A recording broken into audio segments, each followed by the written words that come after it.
Au sommaire de cette édition, le vendredi 9 décembre 2016, au foyer des jeunes de Bingerville, s'est tenue la deuxième édition de la grande veillée de prière dénommée Marathon de prière.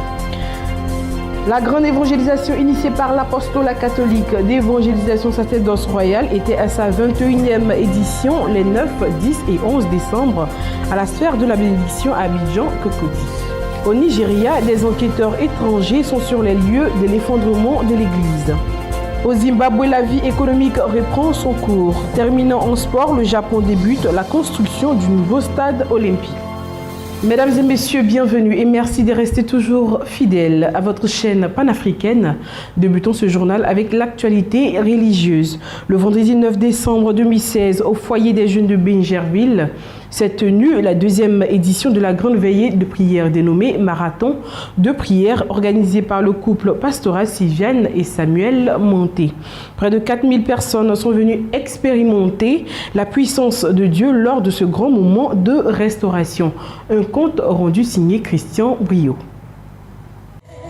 Hommes, femmes, jeunes et vieux, ils étaient tous présents au foyer de jeunes de Bingerville pour vivre ce grand moment de restauration dénommé Marathon de prière édition 2016.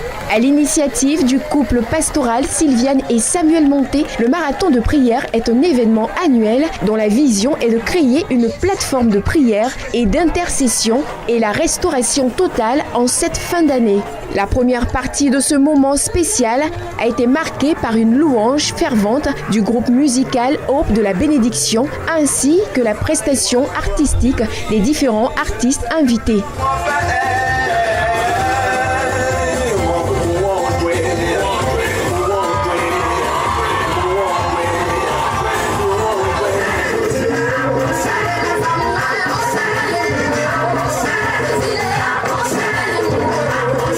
En somme, ce grand événement a été une pleine réussite. La grande évangélisation initiée par l'apostolat catholique d'évangélisation sacerdoce royale était à sa 21e édition les 9, 10 et 11 décembre 2016 à la sphère de la bénédiction à Abidjan, Cocody. Ce Kairos, marquant le 5e anniversaire, était placé sous le thème « Procréer, multiplier, assujettissez, dominer ».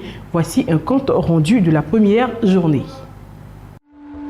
La sphère de la bénédiction à Cocody en Gré a vécu une effervescence particulière à l'occasion de la 21e édition du Kairos, la grande évangélisation initiée par l'apostolat catholique d'évangélisation sacerdoce royale. Placée sous le thème Procréer, multiplier, assujettissez et dominer, tiré de Genèse 1. Le verset 28, ce Kairos 21 s'est étendu sur 3 jours, avec d'éminents orateurs, dont Monseigneur Alexis Touabli, président de la Conférence des évêques catholiques de Côte d'Ivoire. Le modérateur Abraham Marie, premier responsable et fondateur de l'apostolat catholique d'évangélisation sacerdoce royale, a enseigné le peuple sur le sens à donner à ce thème. La conversion fait de vous des êtres spirituels. La conversion fait de vous des personnes spirituelles pour dominer, pour régner, pour assujettir. Il faut être un être spirituel pour dominer, pour régner. Si tu es charnel, tu ne pourras pas décoller. Selon lui, pour percer le mystère de l'ordre donné par Dieu à l'homme, le chrétien doit quitter les comportements qui le rendent immature. Celui qui a un esprit, il a le souci des autres. Il pense aux autres. Comment ils vont faire? Comment ils vont avancer? Regarde tous ces jeunes. Mais qui va les conseiller? Qui va les orienter? Regarde les jeunes. Ils courent à la dérive. Regarde ces jeunes. Regarde son âge. Mais ils fument. Mais ils se droguent. Mais ils boivent. Il faut toi-même être un modèle avant d'aller dire à quelqu'un arrête ce que tu fais. Des temps de prière intense et de ministère de délivrance ont mis fin à cette première journée du Kairos 21. La Nouvelle Jérusalem du ministère d'évangélisation et des guérisons de Port-Gentil au Gabon a organisé la dernière session 2016 de l'école de guérison, un véritable moment de communion fraternelle. L'église locale La Nouvelle Jérusalem du ministère d'évangélisation et de guérison à Port-Gentil au Gabon a tenu son culte dominical par la dernière session 2016 de l'école de guérison. L'un des membres nous donne quelques points forts de ce qui s'est passé à ce culte. Et ce matin encore, nous avons pu constater, voir la gloire de Dieu dans la vie des gens. Nous avons pu voir des gens restaurés, totalement restaurés. Suivons de façon pratique ce qui s'est réellement passé durant ce culte, réunissant un grand nombre de personnes dans le besoin d'une restauration et guérison totale.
Puis des déclarations prophétiques sur la puissance liée à la miséricorde de Dieu leur fut proclamée par l'homme de Dieu.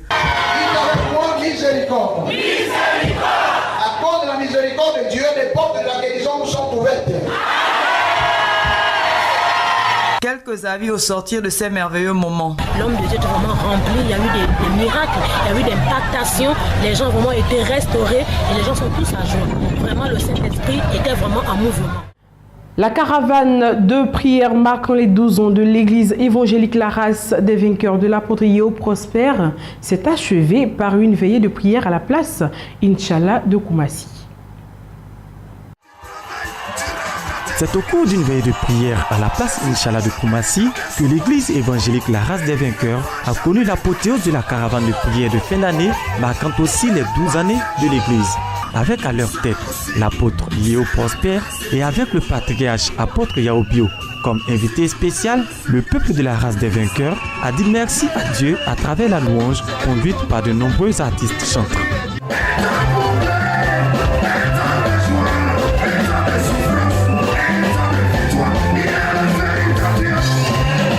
Situant le cadre de cette veillée de prière, l'apôtre Yeo Prosper a montré l'Éternel des armées comme le refuge parfait du chrétien, avant de présenter à Dieu les personnes qui ont décidé d'accepter Jésus-Christ comme leur sauveur. Vous allez voir que ce Jésus va vous donner ce que les hommes sur la terre ne pourront pas vous donner. Et j'ai toujours voulu encourager chacun de nous à aimer Dieu. Aimer Jésus. C'est Jésus, je l'aime. Ce Jésus est merveilleux. Ce Jésus, il est bon. C'est lui qui essuie les larmes des yeux des gens. L'un des temps forts de cette veillée a été l'imposition des mains du patriarche apôtre Yaobio au pasteur Yeo Prosper, qu'il a oint comme apôtre dans la nation. Après Abobo, Yopougon, Bingerville et Port-Boué, la caravane de prière de l'église évangélique Race des Vainqueurs a atteint ses objectifs à son étape finale de Koumassi, nous dit l'apôtre Yeo Prosper. Cette veillée, nous l'avions organisée pour rendre grâce à Dieu pour les 12 ans de ministère.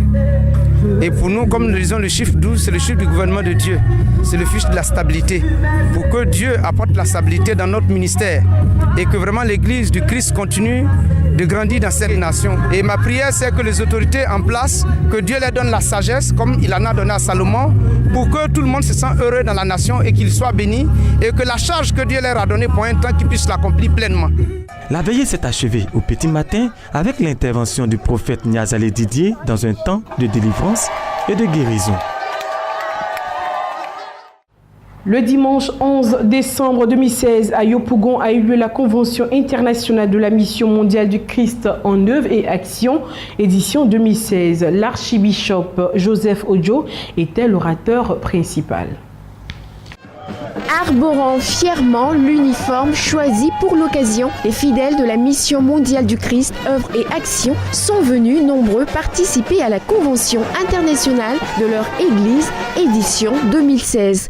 Placée sous le thème « Oint pour un haut niveau, acte 2 », cette convention s'est déroulée le dimanche 11 décembre au Temple de la foi de Yopougon.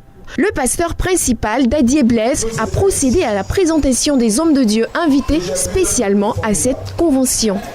J'ai vu une nation formidable. J'ai vu des vies formidables, des gens de loin, de près.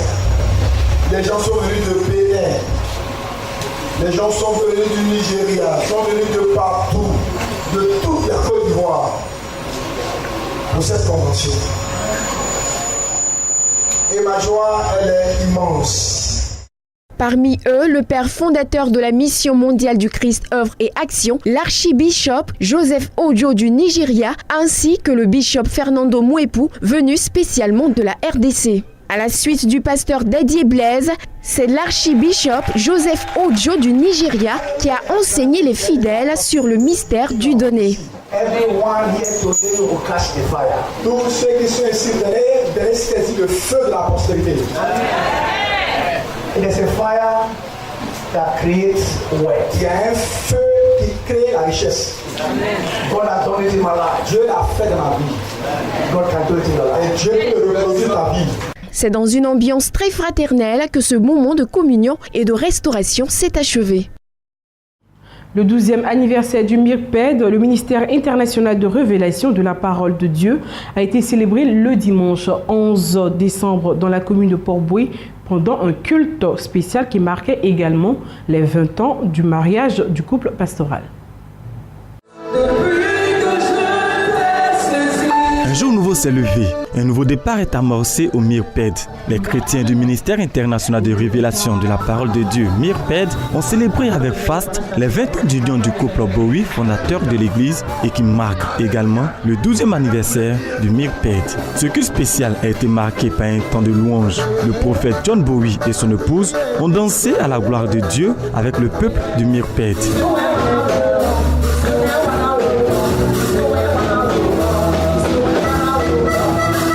Premier orateur de cette cérémonie spéciale, le docteur Kla a développé le thème « Un jour nouveau se lève ». Dieu nous donne chaque jour l'opportunité d'un nouveau départ. Alléluia. Chaque soleil qui se lève avec de nouvelles opportunités, se lève avec de nouveaux espoirs. Alléluia. Alléluia. Mais ce que Dieu voudrait, c'est que nous ayons un but que nous poursuivons. Alléluia. Dieu ne nous a pas envoyés sur la terre pour accompagner les autres. Alléluia. Alléluia. Chaque homme est sur la terre pour atteindre un objectif bien fixé que Dieu lui a donné. L'homme de Dieu a ensuite béni le couple pastoral en les oignant d'huile, sous les prières de l'ensemble du peuple de Dieu.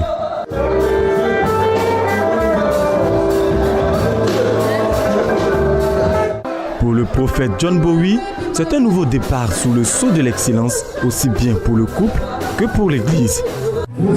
Aujourd'hui, nous avons fêté les 12 ans de la mission et pour 2017, nous plaçons sous le signe de l'excellence, la prospérité. Et pour le corps de Christ, il faut qu'il y ait l'unité de l'Église en Côte d'Ivoire, l'unité, l'amour, parce que nous avons besoin de cela pour avancer. La riche cérémonie s'est poursuivie avec d'autres prédicateurs, ceux des prophètes Assis Jean, le parrain venu des États-Unis, et le prophète Thio Adama de la Côte d'Ivoire. Une coupure de gâteau et un repas d'ensemble ont clos cette belle journée de célébration.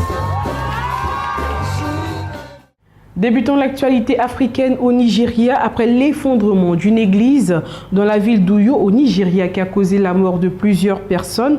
Plusieurs familles sont encore à la recherche de leurs proches. Reportage. Godwin Ben est désormais le seul survivant de sa famille. L'an dernier, sa mère est morte dans un accident de voiture. Et l'écroulement du toit de l'église samedi dernier a tué le reste de sa famille, soit son père et ses deux sœurs, qui assistaient à la cérémonie d'ordination d'un évêque.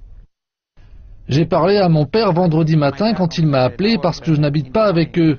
Il m'appelait pour me demander si je venais pour Noël et je lui ai répondu que je viendrai lorsque j'aurai congé, vers le 22 ou le 23. Puis j'ai raccroché et c'est dimanche que l'on m'a appelé pour me demander de venir à Uyo sans vraiment me dire pourquoi. Alors quand je suis arrivé, j'ai découvert que mon père et mes deux sœurs étaient à la morgue. J'ai perdu ma mère l'an dernier, alors maintenant je suis tout seul. Tout comme Godwin, l'accident de samedi a laissé derrière de nombreuses familles en deuil. Plusieurs sont sous le choc et viennent encore ici tous les matins. Le gouvernement a commandé une enquête sur les circonstances, mais même avant d'en obtenir les résultats, il est clair qu'une faille dans la construction de l'église est à l'origine de l'effondrement. Un édifice public de cette envergure a certainement dû être inspecté pour obtenir une couverture d'assurance, et si c'est le cas, cette compagnie d'assurance est censée en faire inspecter l'État. Les portes de la clôture demeurent fermées alors que l'église est interdite d'accès. Amina Mohamed, la ministre nigériane de l'Environnement, vient d'être nommée vice-secrétaire générale de l'organisation par le nouveau secrétaire général de l'ONU, Antonio Guterres. Le nouveau secrétaire général de l'ONU, Antonio Guterres, vient de nommer la ministre nigériane de l'Environnement, Amina Mohamed, au poste de vice-secrétaire général de l'organisation. Comme numéro 2 de l'ONU, elle succédera au Suédois Jan Eliasson.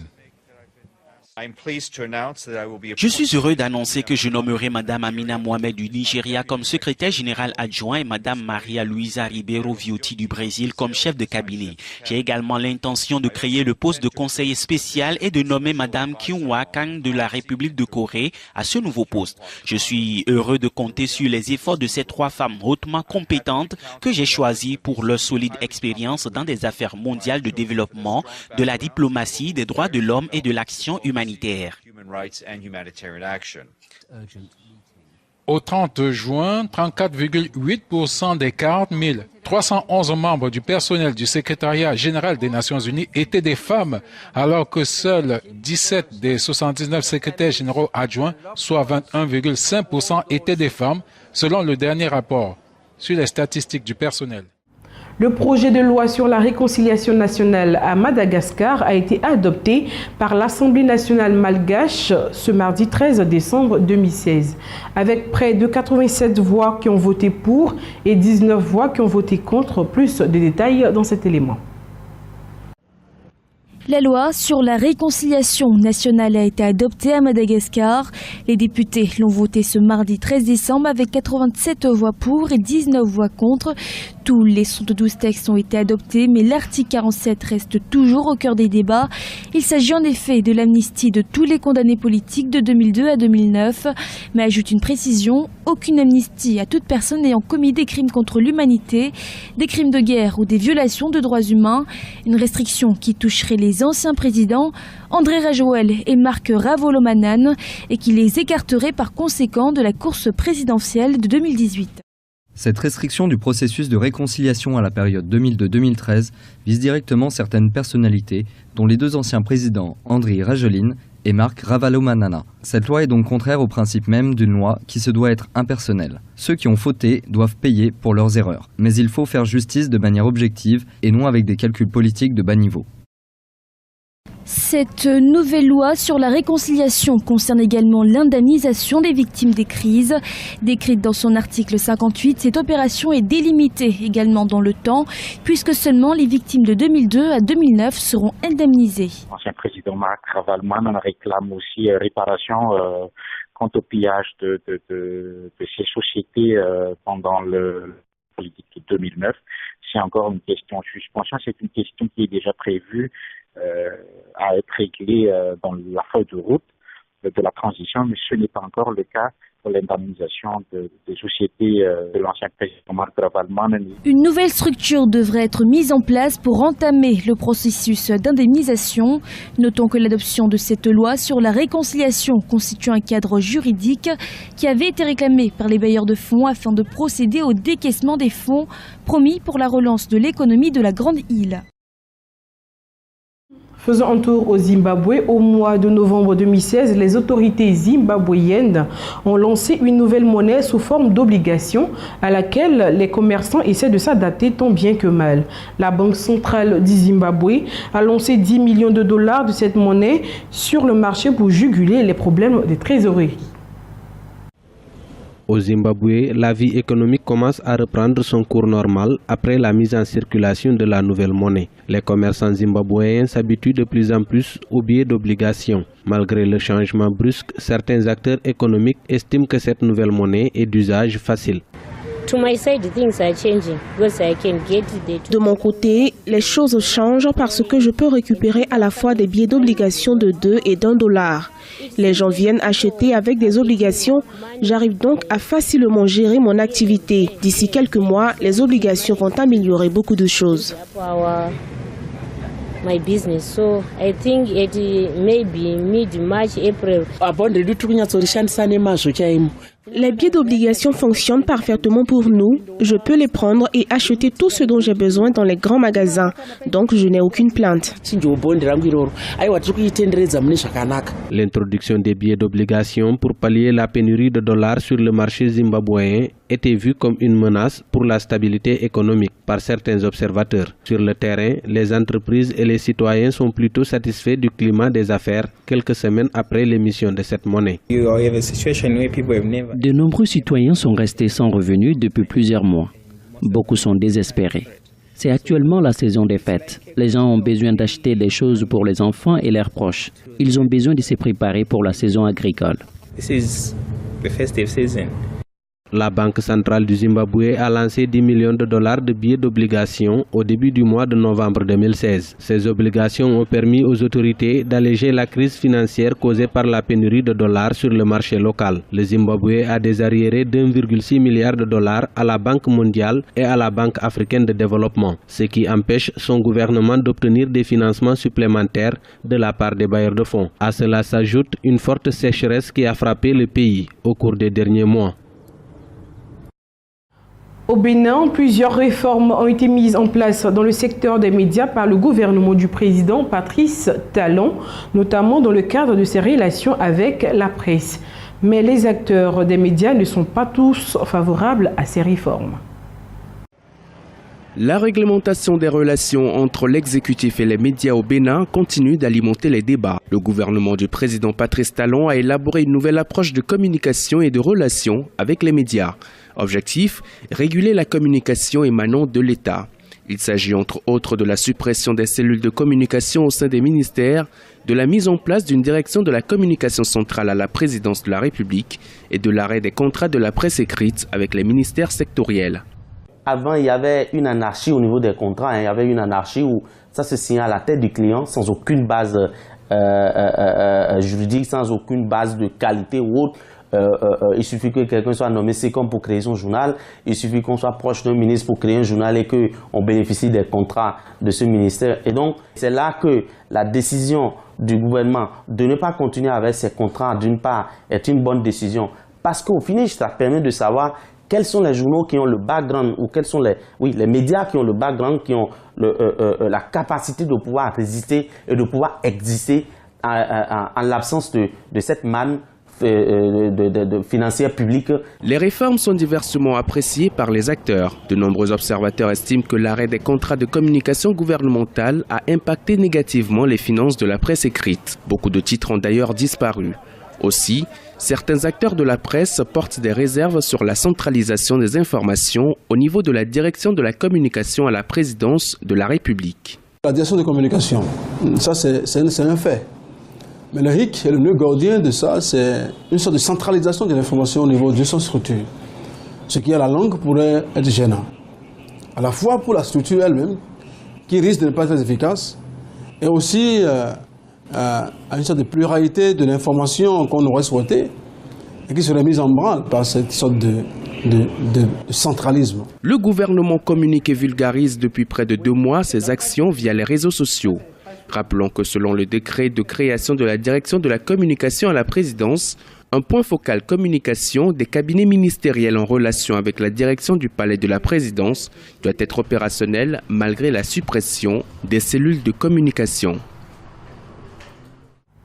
Terminons l'actualité africaine en Tunisie. Le Parlement tunisien a approuvé le budget de 32,7 milliards de dinars, soit 14,1 milliards de dollars pour l'année 2017. Ce budget comprend également des mesures de réduction du déficit. Le Parlement tunisien a approuvé le budget de 32,7 milliards de dinars, soit 14,1 milliards de dollars pour l'année 2017. Budget qui comprend également des mesures de réduction du déficit qui ont été assouplies sous la pression des syndicats. La semaine dernière, le Parlement tunisien avait annulé 2 importantes mesures de recouvrement de recettes et le gouvernement qui prévoyait de geler les salaires des fonctionnaires a légèrement revu son projet à la baisse. Les projets de levée de nouvelles taxes et de gel des salaires du secteur public avaient conduit à des manifestations initiées par le puissant syndicat UGTT qui avait appelé à une grève générale. Le Premier ministre Youssef Chahed a toutefois souligné au Parlement après le vote que le budget avait été approuvé par consensus et qu'il comportait plusieurs décisions fiscales importantes qui aideront les finances publiques en 2017. La croissance est prévue à 2,5% et le déficit budgétaire est légèrement descendu à 5,4%. Le gouvernement tunisien est confronté à un défi majeur dans sa quête d'opportunités à offrir aux jeunes, frustrés par le niveau élevé du chômage dans le pays. Les autorités ont récemment organisé une conférence dite des investisseurs Tunisia 2020 où des milliards de dollars d'aides et de prêts ont été promis pour le développement du pays. Parlons de sport à présent. Dans ce journal, le Portugais Cristiano Ronaldo a remporté le Ballon d'Or 2016, récompensant ainsi le meilleur footballeur de la planète avec le sacre historique du Portugal à l'Euro 2016 et la victoire du Real Madrid en Ligue des Champions. Le Portugais Cristiano Ronaldo a remporté le Ballon d'Or 2016. Avec ce nouveau trophée, après ceux reçus en 2008, 2013 et 2014, Cristiano Ronaldo dépasse Johan Cruyff, Michel Platini et Marco van Basten. Mais il reste devancé par son grand rival, Lionel Messi, qui détient le record avec 5 ballons d'or. En fait, le suspense était inexistant avant même l'annonce officielle, tant Cristiano Ronaldo a marqué l'année 2016 de son empreinte. Il a remporté l'Euro avec le Portugal et il s'est adjugé la Ligue des Champions avec le Real Madrid en inscrivant le tir au but décisif en finale contre l'Atlético. Signalons au passage qu'il est le meilleur buteur de l'histoire de la compétition avec ses 96 réalisations. Dans ces conditions, Lionel Messi, Neymar ou Antoine Griezmann, meilleur buteur et meilleur joueur de l'Euro, avaient peu de chances de le priver de la plus prisée des distinctions. Terminons ce journal avec le Japon qui a débuté la construction d'un nouveau stade à Tokyo en vue d'accueillir les Jeux Olympiques 2020. Les travaux de construction ont été lancés en présence du Premier ministre Shinzo Abe. Le Japon a débuté la construction d'un nouveau stade à Tokyo en vue d'accueillir les Jeux Olympiques 2020. Le Premier ministre Shinzo Abe et le gouverneur de Tokyo, Yoriko Koike, étaient présents pour le lancement des travaux, en côté de plusieurs autres responsables. Shinzo Abe a déclaré qu'il espérait que les Jeux de Tokyo laisseraient un héritage de fierté et témoigneraient de la force du Japon. Le nouveau stade national devrait coûter 149 milliards de yens, soit 1,2 milliard de dollars. Il était prévu que les travaux débutent il y a un an, mais ils ont pris du retard car les organisateurs ont dû régler plusieurs problèmes, dont l'abandon du projet original. Le stade devrait être achevé d'ici novembre 2019. C'est la fin de ce point de l'actualité. Merci de nous avoir suivis. Excellente suite de programmes sur la chaîne Qui bénit. Dieu vous bénisse. À bientôt.